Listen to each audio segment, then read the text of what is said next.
From the All Indiana Podcast Network. The All Indiana Podcast Network. This is the News 8 Daily 8. Now all the latest news. Kylie Conway has all the news you need to know. And more. Please stand by. Now, here's Wish TV's Kylie Conway. Hi, this is Kylie Conway, and this is the News 8 Daily 8 for Thursday, August 27th. Keep that umbrella handy for today. Spotty showers and storms will be on and off throughout the day. Isolated strong to severe storms are not out of the question for northeast areas of Kokomo, Muncie, that line right there. Highs top out in the upper 80s for what will be a warm and muggy day. We'll also have breezy winds through the day. Hurricane Laura hit the Texas and Louisiana coast as a Category 4 hurricane. Massive flooding, shattered windows, large rocks have closed highways. Officials in Louisiana told people to treat the winds like a tornado and seek immediate shelter.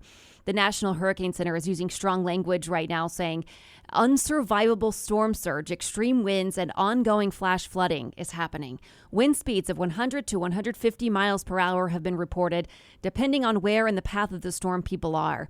In Houston, strong winds are breaking trees. Reporters say at around 2 in the morning, the storm was at its worst. Indiana Task Force 1 tweeted that they are safely hunkered down near Pineville, Louisiana, prepared for Hurricane Laura. This morning, they also said that they're staged and just waiting on assignment. Today, Indianapolis leaders will give new information on a recovery plan for downtown. Downtown Indy Inc.'s State of Downtown Part 2 is a follow-up to Part 1 in June that discussed the impact of the pandemic and riots. Today, officials will outline recovery priorities and how to get more people back downtown. They're also set to talk about opportunities for inclusion that they hope will move the downtown economy and community forward. The announcement today will come a week after the city announced $750,000 will be dedicated to Downtown Indy Inc. for safety and security. City Market in Indy is using barricades in hopes of blocking violence near the downtown landmark. The market's security team is taking that safety measure every evening at 6 o'clock. The barricades are removed before City Market reopens in the mornings. Owners of businesses inside the market say this effort started about 2 weeks ago to prevent criminal activity. We're told the barricades are not a long-term solution. City Market officials also have added security to patrol around the building. Governor Holcomb has ordered the state mask mandate be in effect for at least another month. He's extending the state's mandate through September 25th.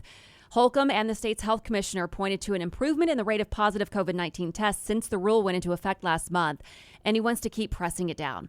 Holcomb also says the current restrictions on restaurants, bars, and public events, what he calls stage 4.5, will stay in place. There's now more context to the CDC's change to COVID-19 testing recommendations. The guidance initially said anyone who had exposure or possible exposure to the coronavirus should get tested, even if they had no symptoms. The agency now says people who do not have symptoms may not need a test, even if they were in close contact with someone with the virus.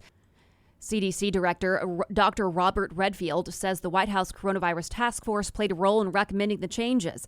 He says the agency wants to place emphasis on people who have symptoms, significant exposure, or are from vulnerable communities. President Trump is set to deliver his acceptance speech at the White House tonight to wrap up the Republican National Convention. Here's Mary Maloney reporting on Vice President Mike Pence accepting his nomination and when he took aim at Democrats. On the third night of the Republican National Convention, all eyes on Mike Pence. We will have law and order on the streets of this country for every American of every race and creed and color.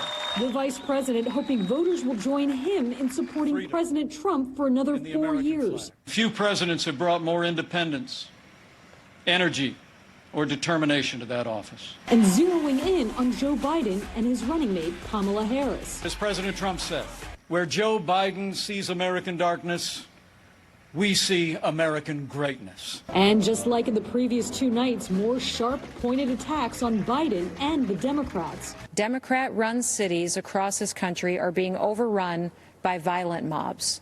The violence is rampant. I can't recall an administration more hostile to farmers than Obama-Biden, unless you count the Biden-Harris ticket. And more praise for the president. President Trump helped me shatter a barrier in the world of politics by empowering me to manage his campaign to its successful conclusion. He stood by our law enforcement, our military, and the freedoms we hold dear. President Trump will formally accept the nomination on Thursday night in a speech at the White House. America needs 4 more years of President Donald Trump. In Washington, I'm Mary Maloney. The Democratic ticket is counter-programming the president's acceptance speech. Vice presidential nominee Kamala Harris will give her own speech in Washington. The Biden campaign says Harris will condemn President Trump for his handling of the coronavirus pandemic.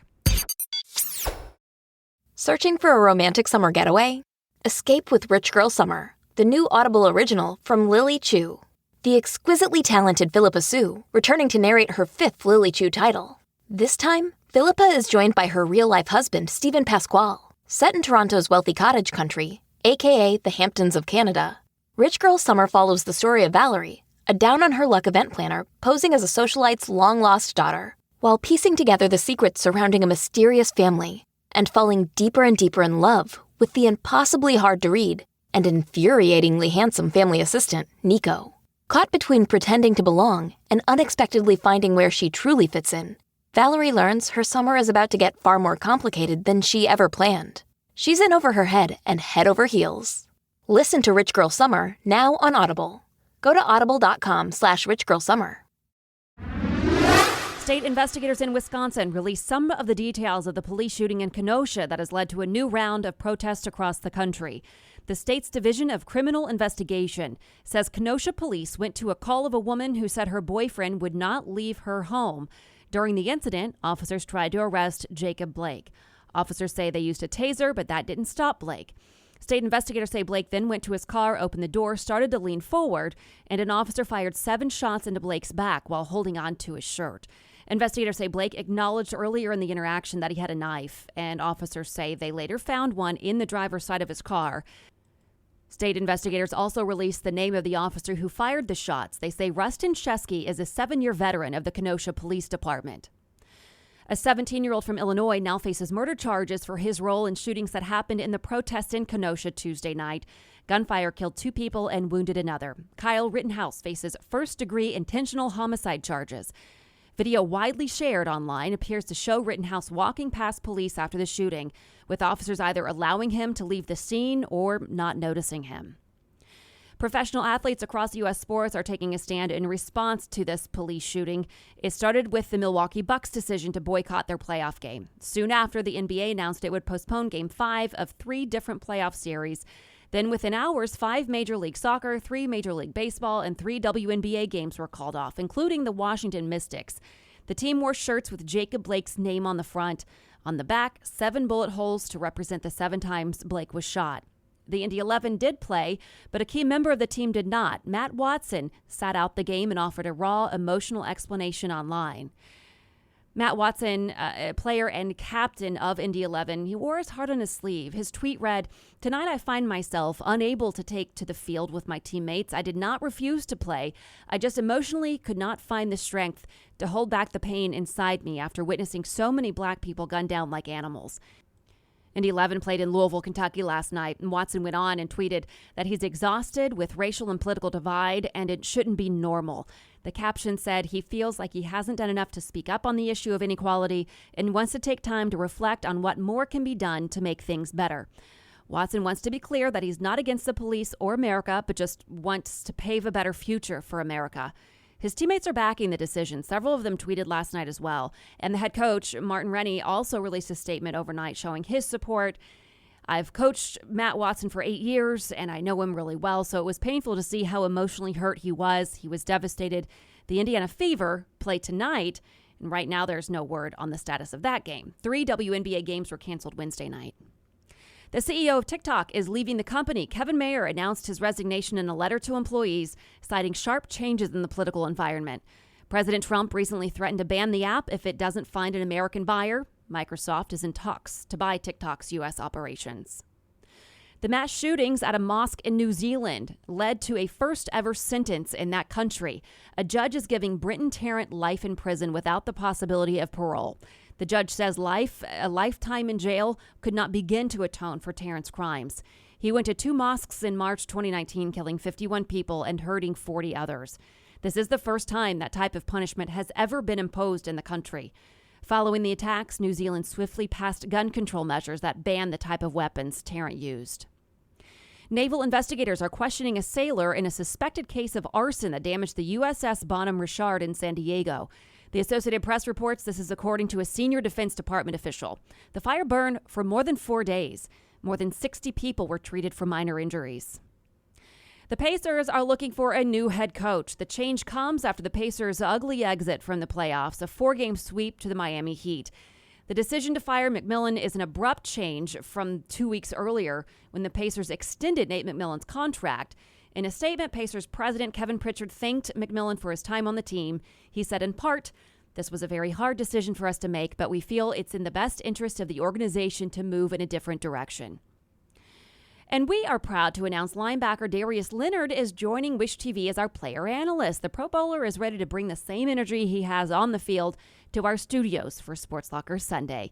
You can catch Darius Leonard on Sports Locker on Sunday nights throughout the NFL season. This has been your News 8 Daily 8 for Wish TV. I'm Kylie Conway, online at wishtv.com, and follow us on Facebook when you search Wish TV. Check out more podcasts from the All Indiana Podcast Network now at allindianapodcastnetwork.com. allindianapodcastnetwork.com.